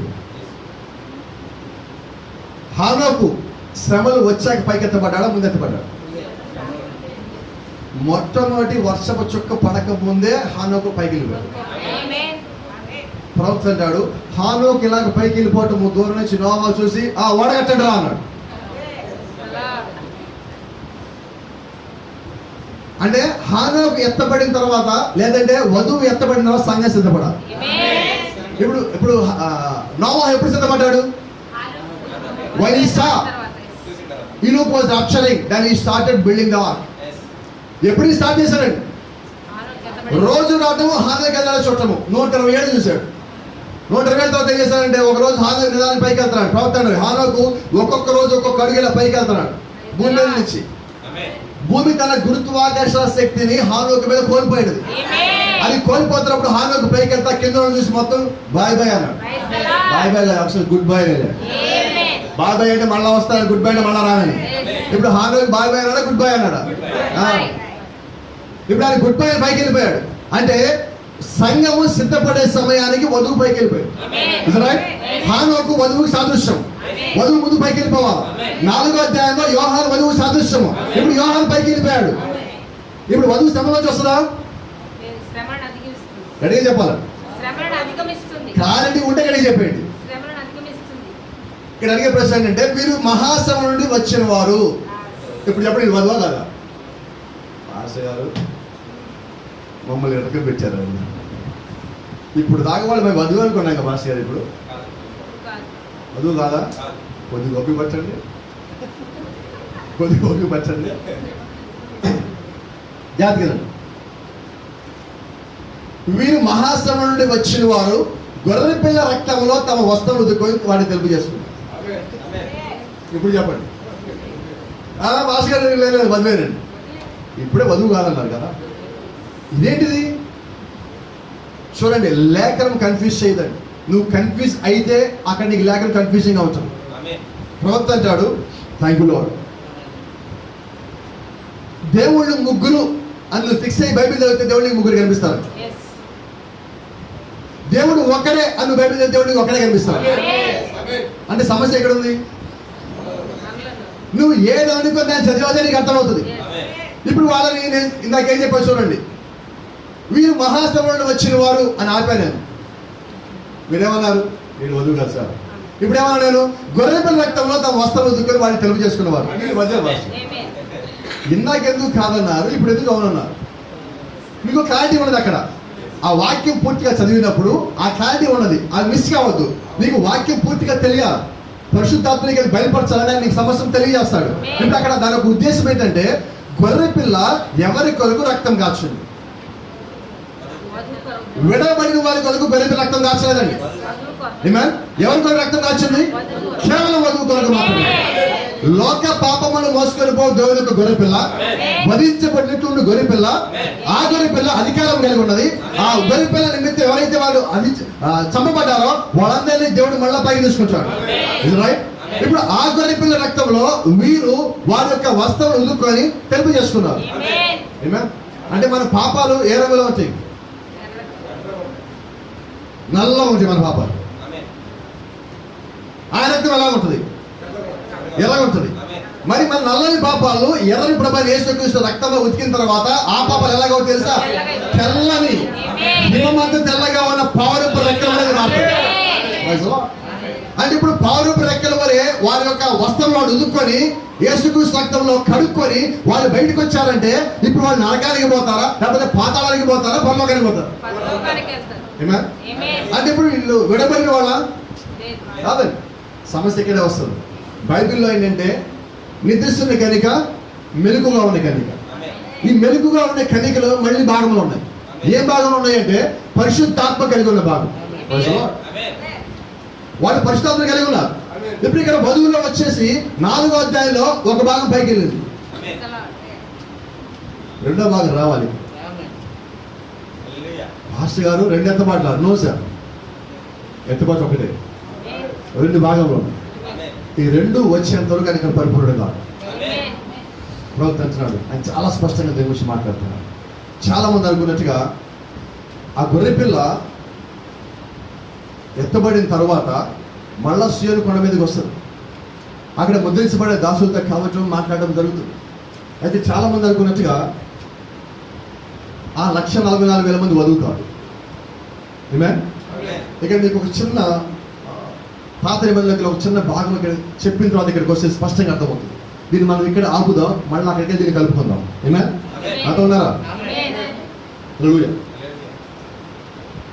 యోసేపుని గుంటలో పడేశారు, యోసేపుని అమ్మేశారు, యోసేపుని తీసుకెళ్ళారు. యోసేపు రాజు దగ్గర మంచిగా ఉన్నాడు, రాజు ఇంట్లో బాగా ఉన్నాడు. రాజుగారి భార్య ఈయన్ని ఎలాగైనా కానీ ప్రేమించాలని చెప్పి ఎంతో ప్రయత్నాలు చేస్తుంది, నాతో ఉండమని చెప్పి. ఆయన ఏం చేశారు తెలుసా? ఏం చేశారండి? ఆ పారిపోయేటప్పుడు ఏం చేశారు? వెళ్తా యోసేపు పట్టిన వస్త్రం లాక్కూడదు. యోసేపు పట్టుకోవడం కోసం ప్రయత్నం చేస్తే వస్త్రం ఊడి ఈమె చేతులకు వచ్చింది. యోసేపు వెళ్ళిపోయాడు బయటికి, పాపానికి దూరంగా పారిపోయాడు. ఎప్పుడైతే పాపానికి దూరంగా పారిపోయాడో, పారిపోయిన తర్వాత యోసేపు వాస్తవంగా ఆయన నమ్మకస్తుడిగా ఉన్నాడు. మోషే ఎంత నమ్మకంగా ఉన్నాడో, యోసేపు ఎంత నమ్మకంగా ఉన్నాడో, అపోస్తలులు పౌలు ఎంత నమ్మకంగా ఉన్నాడో, యోసేపు ఎంత నమ్మకంగా ఉన్నాడు. అయినప్పటికీ నిందలు పాలయ్యాడు. ఆ వస్త్రం లాక్కున్నాడు, ఆమె లాక్కున్నది. ఇప్పుడు ఫరో రాగానే ఏమేం చేసింది? యోసేపు నన్ను పాడు చేయాలనుకున్నాడు. యోసేపు యోసేపు అలా కాదు, నాకు తెలిసి యోసేపు ఎలా చూడు. మరి వస్త్రం నేను అరిచి కేకలు పెడితే ఆయన గురించి పారిపోయాడు.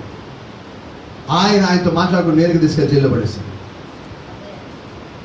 విషయం చెప్పనా? నమ్మకంగా ఉన్న కారణం చేత యోసేపుకి వచ్చిన ప్రమోషన్ జైలుకి వెళ్ళాడు. ఇప్పుడు యోసేపు దేవుని నిందించచ్చా? వాక్యాన్ని నిందించచ్చా? యోసేపు అనుకుంటున్నాడు, నేను గుంటలో పడేస్తే ఇక్కడ దాకా వచ్చా, ఇక జైల్లో పడిస్తే ఎక్కడ దాకా వెళ్తాను. అసలు ఎలా ఉండదు విశ్వాసం? నువ్వు నమ్మకంగా ఉన్న కొద్ది దేవుడికి ప్రమోషన్ మీద ప్రమోషన్, ప్రమోషన్ మీద ప్రమోషన్, ప్రమోషన్ మీద ప్రమోషన్, పరలోకం వెళ్ళేలాంటి ప్రమోషన్ నువ్వు బలహీన పడద్దు.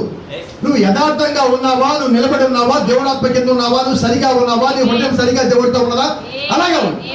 ఖచ్చితంగా దేవుడికి వాసి ప్రమోషన్ ఇచ్చి తీరుతాడు. ఎందుకంటే నువ్వు సమాధాన పడతావు దేవుడితో. ఇప్పుడు యోసేపుని తీసుకెళ్లి జైల్లో పడేశాడు. యోసేపు కాలం వస్తుంది, ఒకరో ఇద్దరు పిలిచాడు, మీ ఇద్దరు రేపు రిలీజ్ అంటగా అన్నాడు. వాళ్ళు అవునన్నాడు. మాకు చాలా సంతోషంగా ఉంది యోసేపు, నువ్వు ఈ జైల్లో ఉన్నప్పుడు మాకు చాలా సంగతులు చెప్పావు, నువ్వు ఒక సంగతి చెప్పావు మాకు చాలా గుర్తున్నది అని చెప్తున్నప్పుడు యోసేపు అంటున్నాడు, ఇద్దరున్నాడు, భక్ష్యకారుడు పానగారు.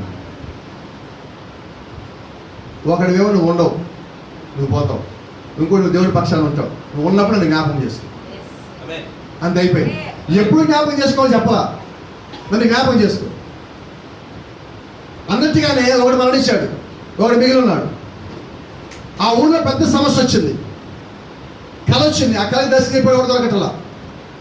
నాకు చెప్పాను చూడండి, పరిశుద్ధాత్ముడు సరైన సమయానికి he will reveal at the right time. ఇప్పుడు సిద్ధం చేస్తారు రాజుగారి పక్కన, రాజుగారి గందరగోళమైన సమస్య పడి ఉన్నాడు. ఇప్పుడు వచ్చాడు, అయ్యా నేను మర్చిపోయాను, నీకు ఈ కళకి దర్శనం బాగుంది చెప్పాడు, ఎక్కడ లేదు మన నాతో పాటు చేయలేదు. ఆ టైంకి దాన్ని రివీల్ చేశాడు. పరిశుద్ధాత్ముడు అతను దాన్ని బయలుపరిచాడు. 2 సంవత్సరాలు అప్పటికి 2 సంవత్సరాలు అక్కడ జైల్లో ఉన్న యోసేపు తన స్నేహితులు తెచ్చుకోవాలి ఎప్పుడు కూడా. ఎందుకు తెలుసా?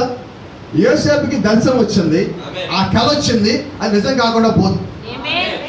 అది ఇంకా నాకు పిలుపు రాలేదంటే ఇంకా దర్శనం అక్కడ రాలా.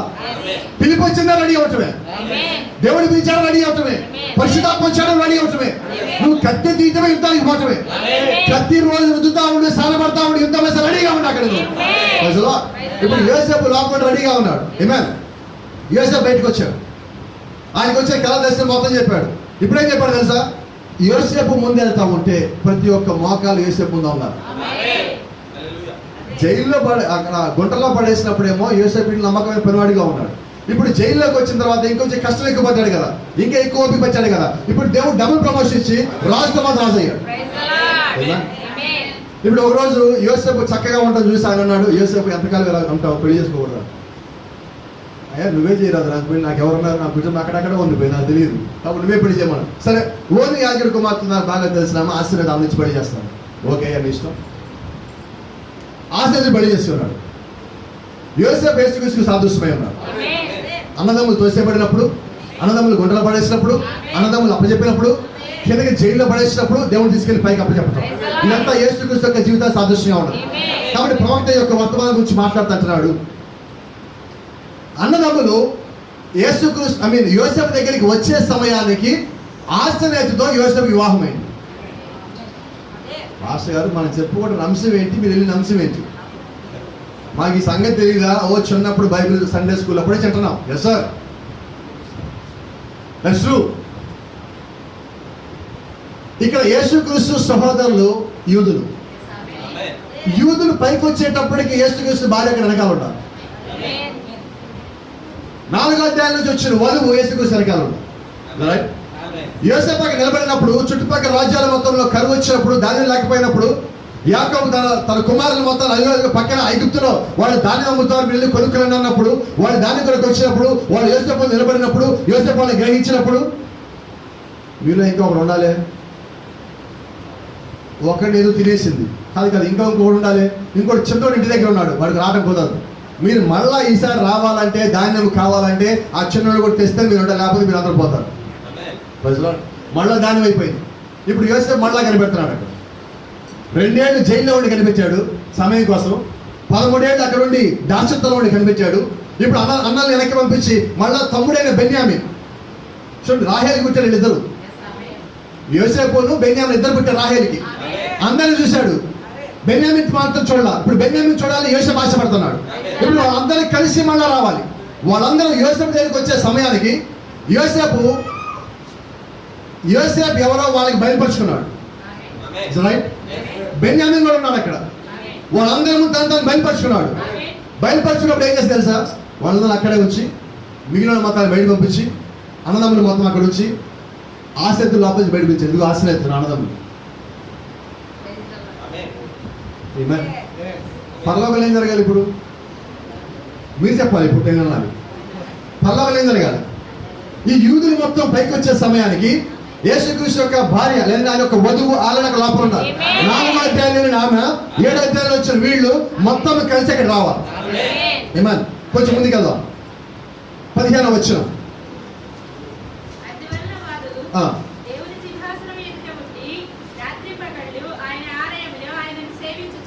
ఏమన్ అయితే కొంతమంది ఎలా తీస్తున్నారంటే, అదిగో వాళ్ళు ఎక్కడ ఉన్నారు, దేవుని సింహాసనం ఎదుటున్నారు. దాన్ని ఎలా అర్థం చేస్తున్నారంటే, మన ప్రియ సహోదరులు, ఈయన ఎదుట అనగానే ఇటు తీర్పులో ఉన్నారు. అక్కడ ఏమన్నా తెలుసా, నేనంటే వాక్యాన్ని మనం పూర్తిగా చదివితే మనకు అర్థమవుతుందండి. కొంత దేవుడికి ఆ జ్ఞానం ఇచ్చున్నాడు, కొంత అర్థమవుతుంది. ఆ తెలియదని మనం దేవుడిని అడగాలి. అయితే చదివేదే సగము, దాన్ని అర్థం చేసిన సగము, బోధించేది ఇంకా సగం. జాగ్రత్త చూడండి.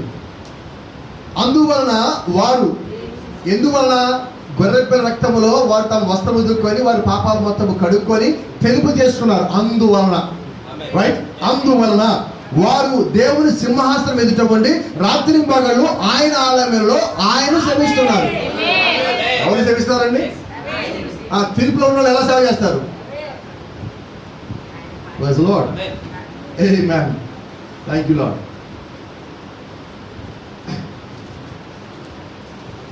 ఆమేన్. పోచెట్లు మరో చెప్తాను. ఈ వాక్యం చదివించారంటున్నాడు. What does your wife do? నీ భార్య మీ ఇంట్లో ఏం చేస్తుంది? She serves you in the house. మీ ఇంట్లో ఆమె నీ సేవ చేస్తుంది. రైట్. యు సిట్ డౌన్, నువ్వు కూర్చుంటావు, నీకు ఇచ్చిన కుర్చీ ఉంటుంది, చక్కగా కాలు మీద కాలేసుకుని కూర్చుంటావు. She gives you your food. నువ్వు ఎక్కడ కూర్చున్నావు అక్కడికి వచ్చి ఆమె, నువ్వు కిచెన్లో ఉంటే కిచెన్లో, హాల్లో ఉంటే హాల్లో, బెడ్రూమ్ ఉంటే బెడ్రూమ్, బాల్కనీ ఉంటే బాల్కనీకి నువ్వే భోజనం తీసుకొచ్చి ఆమె పెడుతుంటావు. ఆమె తీసుకొచ్చి భోజనం నీకు పెడతా ఉంటుంది. She fixes the clothing. నువ్వు ఏ బట్టలు వేసుకోవో, ఈరోజు ఆదివారం వెళ్తున్నావు, నువ్వు ఈ బట్టలు వేసుకు ఈరోజు చర్చికి వెళ్ళేటప్పుడు ఆమె చెప్తుంది. Amen. Is it right? And she serves you day and night in the house. ఆమె దివారాత్రములు నీ ఇంట్లో నీకు పరిచయం చేస్తా ఉంటుంది. అంటే రాత్రి మగలు పరిచయం చేసేది ఎవరు? వినపడలేదు నాకేది కాదు, భార్యనా? మనకి ఇక్కడ ఏంటంటే అందువల్ల వారు దేవుని సింహాసనం ఎదుటి రాత్రి మగళ్ళు ఆయన ఆలయంలో ఆయన్ని సేవించున్నారన్న ఆమె ఎవరు? ఆ సేవ చేస్తున్న ఆమె ఎవరు? వినపడలేదు నాకేది కాదు. ఆ వధువేనా? ఆ వధువు ఎక్కడి నుంచి వచ్చింది? కలగబడి వచ్చింది. ఎక్కడ పడింది? గొర్రెపిల్ల రక్తంలో. ఆ గొర్రెపిల్ల ఎక్కడి నుంచి వచ్చింది? పర్వతంలో నుంచి. ఎవరి కొరకు వచ్చింది? వెయ్యి కొరకు వచ్చింది. వారి కొరకు రాబడిన గొర్రెపిల్ల రక్తంలో వారి యొక్క వస్త్రం ఉదుకొని తెలుపు చేసుకున్నవి వారు మళ్ళా వచ్చి ఆయన ఆలయంలో ఆయన ముందు ఉంటూ ఆయన సేవ చేస్తా రాత్రి మగలు ఉంటున్నారు. సింహాసనుడైన వాడు తానే తన గుడారం వారి మీద కప్పు. వాళ్ళు చెప్పారంటాడు, అయ్యా మిఖాయిలు వెళ్ళి చూడు, అయ్యా గాబ్రియలు వెళ్ళి చూడు, అయ్యా వాంగుడ్డు వెళ్ళి చూడు అని చెప్పలే ఆయన. ఏమంటున్నాడు? ఆయన ఎవరు భార్య అండి? ఎవరు భార్యని ఎవరు రక్షణ కొట్టారు? అవునా? పెళ్ళి అనుకో అందరు దాదాపు ఇక్కడ ఒక సాల్వం తప్ప, రైట్? మిగిలిన వాళ్ళందరూ ఇక్కడ చెప్తా ఉన్నా నేను, వివాహం అయిన తర్వాత మీరు ఇంట్లో ఉన్నా బయట ఉన్నా కూడా మీరు మీ భార్య క్షేమం అనేది కనుక్కుంటూ ఉంటారు. మీరు బయటకు వెళ్ళేటప్పుడు అన్ని రకాల ఏర్పాట్లు చేసే మీరు బయటకు వెళ్తారు. ఎందుకని అలా చేయటం? నువ్వు ఇంట్లో యజమాని, నువ్వు ఇక్కడ క్రీస్తు సంఘానికి యజమాని, నువ్వు నీ భార్యకి నీ కుటుంబానికి శిరస్సు అయి ఉన్నావు. ఇప్పుడు శిరస్సు ఆలోచిస్తుందండి, శరీరం ఆలోచించదు. భార్య ఏమంటుందంటే సమస్య వచ్చిందనుకో, నాకేం పర్లేదు మా ఆయన ఉన్నాడు. ఇదేంటిది? నా నమ్మకం అండి. ఆయన నాకు పెళ్ళినప్పుడు ఏం చేశాడు? ప్రమాణం చేశాడు. ప్రమాణం తప్పుతాడు ఆయన? ఇప్పుడు యేసు క్రీస్తు ప్రమాణం చేశాడు, నువ్వు విడమను ఇప్పుడు ప్రమాణం ఏం చేయాలా? రాసింది చెప్పనా? వధువు ప్రమాణం చేయాలి. ఇది సింగిల్ సైడ్ అన్నమాట ప్రామిస్. ఇది సంబంధం లేదు, ఆయన ప్రామిస్ ఇచ్చేసాడు. ఇచ్చేసి ఇప్పుడు ఏం చేయాలి? ఇప్పుడు రక్తం ఇచ్చాడు, అది ప్రమాణం చేస్తాను. ఏం చెప్తాడు తెలుసా? అన్ని ఏర్పాటు చేసి నువ్వు ఆ పని చేయంటాడు. ఇప్పుడు ఇలా చూద్దాం. పెళ్లి ప్రమాణంలో కష్టంలో సుఖంలోను, బాధలోను దుఃఖంలోను సంతోషంలోను, ఏ సమయంలో ఎలా ఉన్నప్పటికీ మరణం మనం ఎడవాపంత వరకు నేను ప్రేమిస్తాను వచ్చాను, నీకు కావాల్సిన ప్రతి ఒక్కరిని ఏర్పాటు చేస్తాను అని భర్త ప్రమాణం చేశాడు. రైట్? ఇప్పుడు భర్త ఏం చేశాడంటే టమాటాలు తెచ్చాడు, మిరపకాయలు తెచ్చాడు, కొత్తిమీర తెచ్చాడు, కరివేపాకు తెచ్చాడు, తాలింపు వస్తువులు తెచ్చాడు, నూనె ప్యాకెట్ తీసుకుని వచ్చాడు, బాండీ కొనుక్కొచ్చి పెట్టాడు, గ్యాస్ ఇచ్చాడు, స్టవ్ ఇచ్చాడు, లైట్ ఒకటి ఇచ్చాడు, ఇంట్లో లైట్ ఇచ్చాడు, పక్కన ఫ్యాన్ ఇచ్చాడు, టేబుల్ ఇచ్చాడు, కూడా అన్ని ఇచ్చాడు. నువ్వేం ప్రమాణం చేసావు? ఇప్పుడు భార్య ఏం చేయాలి? ఇప్పుడు అంటున్నావా నాకు నువ్వు ప్రమాణం చేసి నువ్వే చేయాలి మొత్తం అంటే ఎలా ఉంటుంది? ఇక్కడ ప్రమాణం ఏంటి? ఆయన అన్ని సమకూరుస్తాడు, పని చేయాలి. నీకు ఏం కావాలో ఏర్పాటు చేయడం ఆయన ఒక పని, ఆయనకి ఏం కావాలో సిద్ధం చేయడం నీ పని. సో ఇది ఇద్దరు డ్యూటీ, మ్యూచువల్ అండి. ఇప్పుడు ఇది ఇక్కడ కాపాడాడు, ఆమె మీద సేవ చేసేస్తాడు. ఈ పాపాలు తీసేస్తాడు, ఆమె వచ్చి ఆయన కింద ఉన్నది. తన గుడారము ఆయనే వారి మీద కప్పును, వారికి ఇక మీదట మీరు చదవాలి, వారికి ఇక మీదట ఆకలి అయినను దాహమైన ఉండదు. యేసు క్రీస్తు సన్నిధిలో ఉంటే నీకు ఆకలి ఉంటుందా? దాహం ఉంటుందా? చిన్నది నా జ్ఞాపకం వస్తుంది. ప్రభుత్వ చెప్పే ఒక సందర్భం. శాంబు అని ఒక అతను ఉన్నాడు. అతను ఒక తాగుబోతు, తిమ్మ డిపోలు పనిచేసేవాడు. ఒకరోజు దేవుడు ఒక ఆత్మతంతో మాట్లాడగానే ఆ చేతిలో ఉన్న సీసా ఇసిరేశాడు. ఇసిరేసి ఇంట్లోకి వెళ్ళి మొత్తం తలస్నానం చేసి షేవింగ్ అంతా మొత్తం చేసుకుని నీట్గా తయారైంది. ఎప్పుడు పెళ్ళప్పుడు ఆయన కొడుకున్న తెల్ల బట్టలు ధరించుకున్నాం. ఎప్పుడో పెళ్ళప్పుడు భార్యకి ఇచ్చిన బైబిల్ ఉన్నది, ఆ బైబిల్ తీశాడు. ఆ బైబిల్ చదవడం బిగించేశాడు. చదువుకునే దుఃఖం వచ్చింది. ఆ దుఃఖం ఏడుస్తా ఎక్కడైతే రోజు తాగుతా ఉన్నాడో ఆ సీసాల గుట్ట పక్కనే కూర్చొని అక్కడ ఏడుస్తున్నాడు. ఈ రోజు ఏకాంత కూర్చున్న స్థలం అది. ఈ ఏడిపిని పక్క నుంచి ఒక సహోదరుడు వచ్చాడు. ఏం సహోదరుడు ఏడుస్తున్నా? మళ్ళా తాగేవన్నాడు. లేదు తాగలేదు అన్నాడు. ఎందుకు ఏడుస్తున్నావు అన్నాడు. బైబిల్ చదివినప్పుడు నాకు అర్థమైంది దేవుడు యొక్క ప్రేమ అని. అతను చెప్పాడు. అతను కూడా ఇంతో పాటు కలిసి తాగిపోతే అతను మానేశాడు. అలాగే 40 మందిని మార్చాడు. తర్వాత వాళ్ళకి యజమాని వచ్చాడు. ఏంటి ఇక్కడ కూర్చొని ఏం చేస్తున్నావు, అందరూ తాగుబోతున్నా తాగుడు మానిపిస్తున్నావు, నువ్వు పని సక్రమంగా చేయట్లేదు, నువ్వు పని మానేస్తావు, వాళ్ళతో కూర్చొని బోధిస్తున్నావు, నువ్వు ఇలాగ చేస్తే చాలా కష్టం అన్నాడు. కాదయ్యా, దేవుడు నాతో మాట్లాడాడు, నేను ఎవరో నాకు తెలిసింది, నువ్వు నాకు అనుమతిస్తే నేను ఇక్కడ నుంచి ఉద్యోగం మానేద్దాం అనుకుంటున్నాను, నువ్వు నాకు బాండ్ రాసావు తెలుసా అన్నాడు. ఇంకా 10 ఏళ్ళు ఇంకా నా దగ్గర ఉండాలన్నాడు. నీ ఇష్టం, ఉండమంటే ఉంటా, నేనైతే ఇలాగే ఉంటా. ఇలాగే ఉండమంటావా, నన్ను బయటకు పంపించేస్తావా? అయితే నీకు ఇచ్చిన బాండ్ ఇక్కడ నుంచి 10 ఏళ్ళు ఇక్కడ ఇలాగే ఉంటా, పని చేస్తానే ఉంటా. అయితే నా పని అయిపోగానే సువార్త ప్రకటిస్తా. నువ్వు సువార్త ప్రకటిస్తే వీళ్ళు కూడా ఇలా తయారవుతున్నారే. సరే, ఆయన బాండ్ తీసుకొని చింపేశాడు. సాంబు, నువ్వు విడుదల వచ్చింది, పోయి వెళ్ళిపోయి ఎక్కడికి వెళ్ళాలి. ఆయన గాడ్ బెస్ట్ చెప్పాడు. అక్కడి నుంచి బయటకు వెళ్తాడు. లోకల్లోకి వచ్చి చాలా మందికి ఆయన వాక్యం చెప్పి చాలా సువార్త చేసి ఒక దినము మరణించాడు. దేవుళ్ళు పరలోకానికి వచ్చాడు. గేట్ దగ్గర రాగా ఆయన అక్కడ ఆపారు. అయ్యా, నీ పేరు? అయ్యా, నా పేరు సాంబు. అనగా సరే ఇక్కడ కూర్చో, నువ్వు భూమి మీద చాలా గొప్ప సేవ చేస్తావు, నేను రికార్డుల మొత్తం చూసావు, నీ సేవ చాలా బాగుంది, మీకు ఒక రివార్డ్ ఇవ్వాలనుకుంటున్నాం, ఒక కిరీటం ఇద్దామనుకుంటున్నాం, కూర్చోమన్నాడు. కూర్చోమని వాళ్ళు ఈయన కొరకు కిరీటం సిద్ధం చేస్తున్నారు.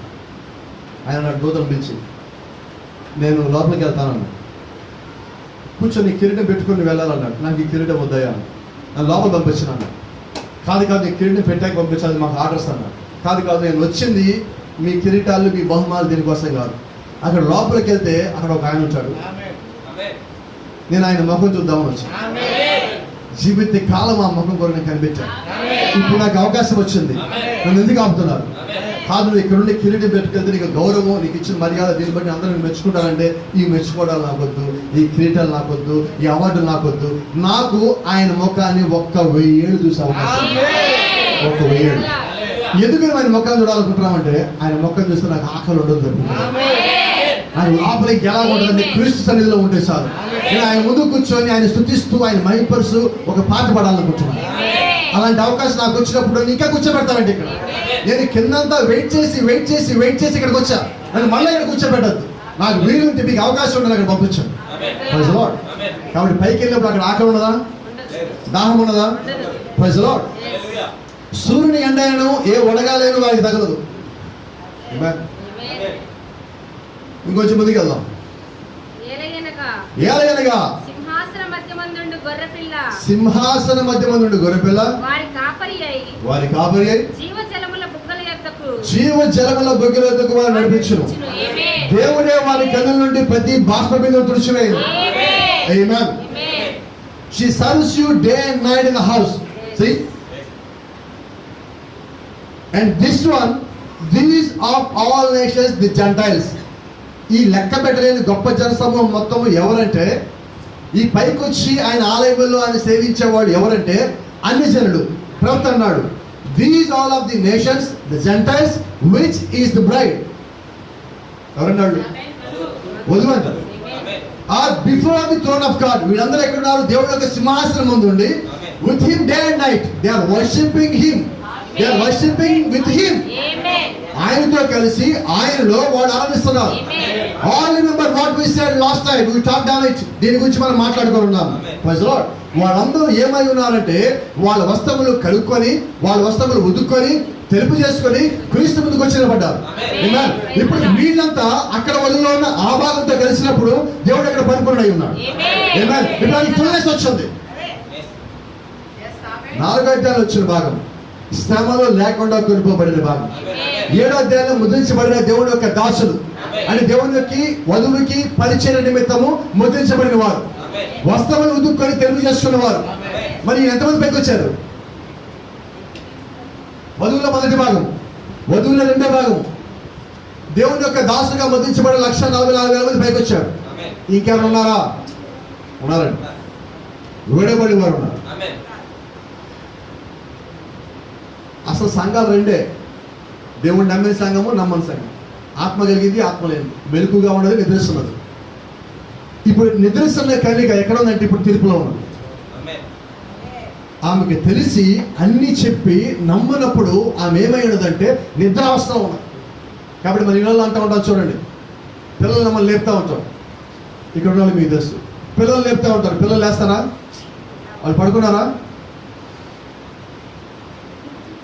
నిద్ర నటిస్తూ ఉంటారు చాలా మంది పిల్లలు. నిద్రపోయేవాడు ఇలాగనగా లేస్తాడు. అమ్మ దగ్గరికి వస్తా ఉందని కానీ గట్టిగా కలుపుకొచ్చే పిల్లలు లేరా?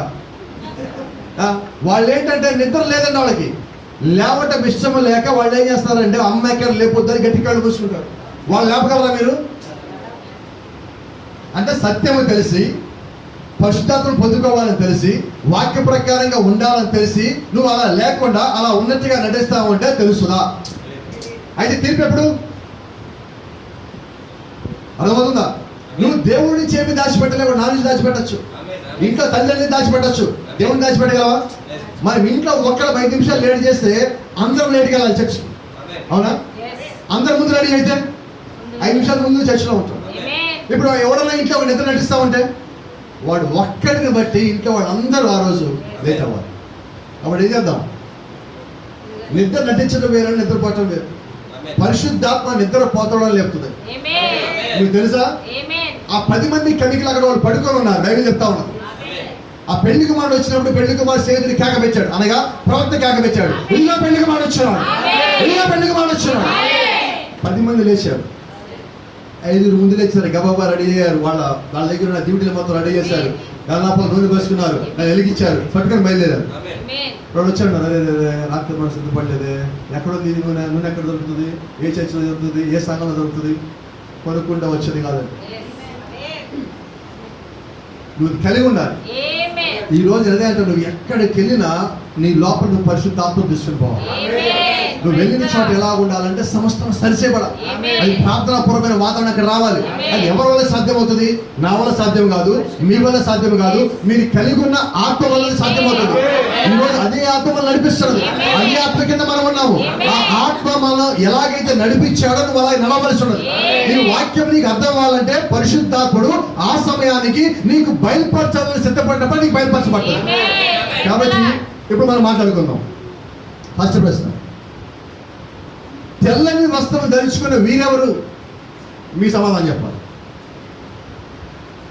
ఆ పెద్దల్లో ఒకడు యోహాను అంటున్నాడు, అయ్యా ఈ తెల్లని వస్త్రం ధరించుకున్న వీరెవరు?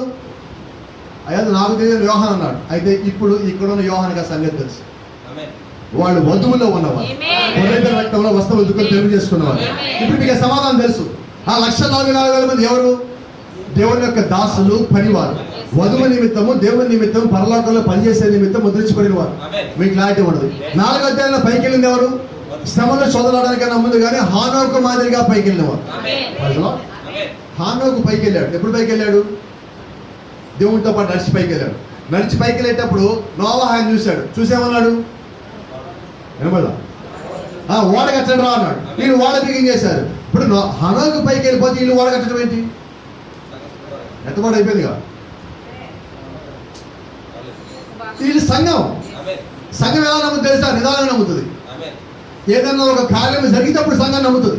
ఇప్పుడు కార్యం జరిగింది, హానోకి వెళ్ళిపోయి కరెక్ట్, ఇది దేవుడు చెప్పే నిజం, కట్టండి, ఇంకా 10 స్టార్ట్ చేయండి అనగానే అప్పుడు నోవహు కుటుంబం వాళ్ళు నమ్మారు. నోవహు ముందు నమ్మాడు. ఇప్పుడు ఆ కార్యం బట్టి నోవహు కుటుంబం అనగా నోవహు యొక్క సంఘం నమ్మాడు. ఇప్పుడు సంఘం లోపలికి వచ్చింది. ఇప్పుడు సంఘాన్ని లోపలికి రమ్మని చెప్పింది ఎవరు? దేవుడు ఏం చెప్పాడు తెలుసా? నోవహు నీ కొరకు చితిస్థాలకు మానుతో ఓడ తయారు చేసుకోబో. తీర్పు అందరికీ ఉన్నది, సంఘము కూడా తీర్పులో ఉన్నది. అయితే సంఘముని కాపాడుతా పైకి తెచ్చేది మన దేవుడే, వధువును ముందు తీసుకెళ్లే దేవుడే. ఇప్పుడు హానోకు అంటే వధువు పైకి వెళ్ళిపోయినది. ఇప్పుడు సంఘం పైకి రావాలి. సంఘం పైకి ఎలా రావాలి? 13 నెలల పాటు ఆ ఓడ నీళ్ళలో కొట్టుకుంటూ తట్టుకుంటూ అడుగుతా ఇటుముగుతా శ్రమలు సోదరులు పడదా బయటకు వచ్చింది. ఆ బయట తెప్పించింది మళ్ళా దేవుడే. ఈ కాల ప్రవక్త అంటున్నాడు, ఒక్కసారి జలప్రవాహం పైనుంచి కిందకిప్పబడగా ఆకాశంలో దేవుడు పైనుంచి ఆ నీళ్ళ యొక్క తూములు నిప్పగా ఆ జలప్రవాహం కిందకి వచ్చి కొట్టగానే భూమి మీద జలం మొత్తం నిండిపోతా, కొండలు నిండిపోతా, నోవహు ఓడ ఎక్కడైతే 2 కొండల మధ్య ఉండదో దాని కిందకి వచ్చి నీళ్ళు ఒకసారి కొట్టగానే ఈ ఓడ ఇలా తలకిందులైందండి. ఒక్కసారి సంఘం అంతా ఉలికిపడింది. సంఘం అంతా నోవహు వైపు చూస్తున్నారు. నోవహు మాత్రం పైన కిటికీలను చూస్తున్నాడు. ప్రవక్త అన్నాడు 3 అంతస్తుల వాడైనప్పటికీ పైన కిటికీ ఒక్కటే ఉంది. ఇటు పక్కన ఎక్కడ లేదు, పైన కిటికీ ఉండదు. ఈయన పైన చూస్తున్నాడు, ఎందుకంటే యెహోవా కొరకు ఎదురు చూసి వారు నూతన బలాలను పొందుతున్నారు. ఆ పైన శక్తి రావాలి. ఆయన పైనుంచి వర్షం వస్తున్నాడు, అయితే నాకు పైనుంచే ఆత్మ కూడా రావాలి. నా నాయకుడు పైనుంచే రావాలి. మనుషుడు నాయకుడు కాదని పరిశుద్ధాత్మ నాయకుడే ఉన్నాడు. ఆ నాయకుడే నన్ను కాపాడాలి, నన్ను ఓడలోకి రమ్మన్న ఓడను కాపాడాలి. చూడండి, ఆమేన్. పోతున్నాడు దేవుడు అయితే 2 చేతులతో ఓడను పట్టుకొని సరిచేసి మళ్ళీ నిలబడి తెచ్చాడు. ఇప్పుడు లోపల నెమ్మది కలిగింది. ఇప్పుడు నోమహంద్రం చూశారు, నేను చెప్తే మీరు వస్తే కాదు, దేవుడు చెప్తే మీరు వస్తే నేను కాపాడాలి. ఇప్పుడు వీళ్ళందరూ ఎవరు? నోవహు ఓడలో ఉన్నవారు, సంఘము. ఏమే హానోకు రూపాయల పైకి వెళ్ళిన వారు వధువు, వీళ్ళు వాళ్ళు చేయాల్సిందే. ఇప్పుడు ఇక్కడేం జరిగినది? 4వ అధ్యాయంలో వధువు పైకి వెళ్ళినది. 7వ అధ్యాయంలో వీడు వచ్చాడు. ఇక్కడ ఎవరు వచ్చారు?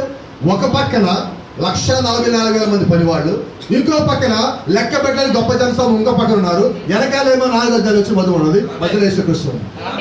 ఇప్పుడు ఇటు పక్కన వచ్చిన వధువు, ఇటు పక్కన వచ్చిన వీడు మొత్తం కలిసి ఒకటయ్యారు. ఇటు పక్కన తిరిగితే ఇప్పుడు వీళ్ళందరూ క్రీస్తు లోపలికి వచ్చినప్పుడు ఈ పనివారు పని చేయడం ప్రారంభించారు. ఆమేన్. ఇప్పుడు అందరు ఎక్కడికి వెళ్తున్నారు?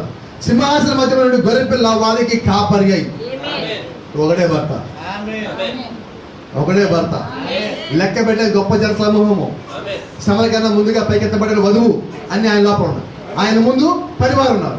పరివారికి ఈయనే కాపరి, లోపల నుంచి వచ్చిన వధువుకి ఈయనే కాపరి, ఆ లెక్క పెట్టిన గొప్ప జన సమూహంకి ఈయనే కాపరి, అందరికి ఆయనే కాపరి. ఇప్పుడు ఆయన అందరూ ఎక్కడ నడిపిస్తున్నాడు చూడండి, జీవ జలములో బుగ్గు ఎత్తుకు వారిని నడిపించు. జీవజలం, దేవుడే వారి కళ్ళు నుండి వచ్చి ప్రతి బాష్ప బిందువు తుడిచివే. ఇంకా అక్కడికి వెళ్ళా కన్నీరు ఉన్నదా? అక్కడికి వెళ్ళాక మీరు ఇక కన్నీరేలమ్మ అని బాధపడాల్సిన అవసరం లేదు. నడిపించు నా నామాన్ని పడాల్సిన పని లేదు. అలా నామం నడిపించేసాడు, కన్నీరు మొత్తం తుడిచేశాడు. ఈ ఆకలి ఉన్నదా? కాబట్టి స్విగ్గీలు లేవు, అక్కడ పిజ్జాలు లేవు, జొమాటోలు లేవు, ఆకలి అన్నది లేదు. దేవుడు మొత్తం తీసేశాడు. నీకేమన్నా మిగిలి ఉన్నదంటే నువ్వు ఆయనతో కలిసి ఉండటం. ఆయనతో కలిసి సంతోషం ఎలా ఉండదు తెలుసా? వినబడాలి. ఒకవేళ మనమే ఆ యొక్క స్థితిలో, ఆ యొక్క పరిస్థితిలో క్రీస్తు మీద నిలబడి ఉంటే ఎలా ఉంటాం? మనమే పిలువబడిన వధువులో మనమే ఎలా ఉంటాం? అక్కడ 140,000 మంది యూదులు వచ్చినప్పుడు, ఈ పక్కన లెక్క పెట్టలేని గొప్ప జన సమూహం వచ్చినప్పుడు, యేసుక్రీస్తు ఒక నిమిషం ఆగండి, నా భార్యని పిలుస్తా అన్నప్పుడు మీరు ఒకవేళ లోపలికి తడుచుకుంటూ వస్తున్నారేమో, ఆ వచ్చే గుంపులో మీరున్నారేమో, ఆ గుంపులో మీరుంటే మిమ్మల్ని చూసి కేకలు పెడతా ఉంటారు, అరుస్తూ ఉంటారు, సంతోషపడతా ఉంటారు, ప్రోత్సహిస్తూ ఉంటారు. ఎందుకంటే వధువులో ఉన్న భాగం చూసి సంతోషపడతారు. ఆ భాగం వాళ్ళు కోరుకుంటున్నావా? ఆ భాగంలో ఉండాలి ఆశపడుతున్నావా? క్రీస్తు భార్యగా ఉండాలి ఆశపడుతున్నావా? హల్లెలూయా, థాంక్యూ లార్డ్. మన ముందు లేచి నిలబడదాం ఒకసారి.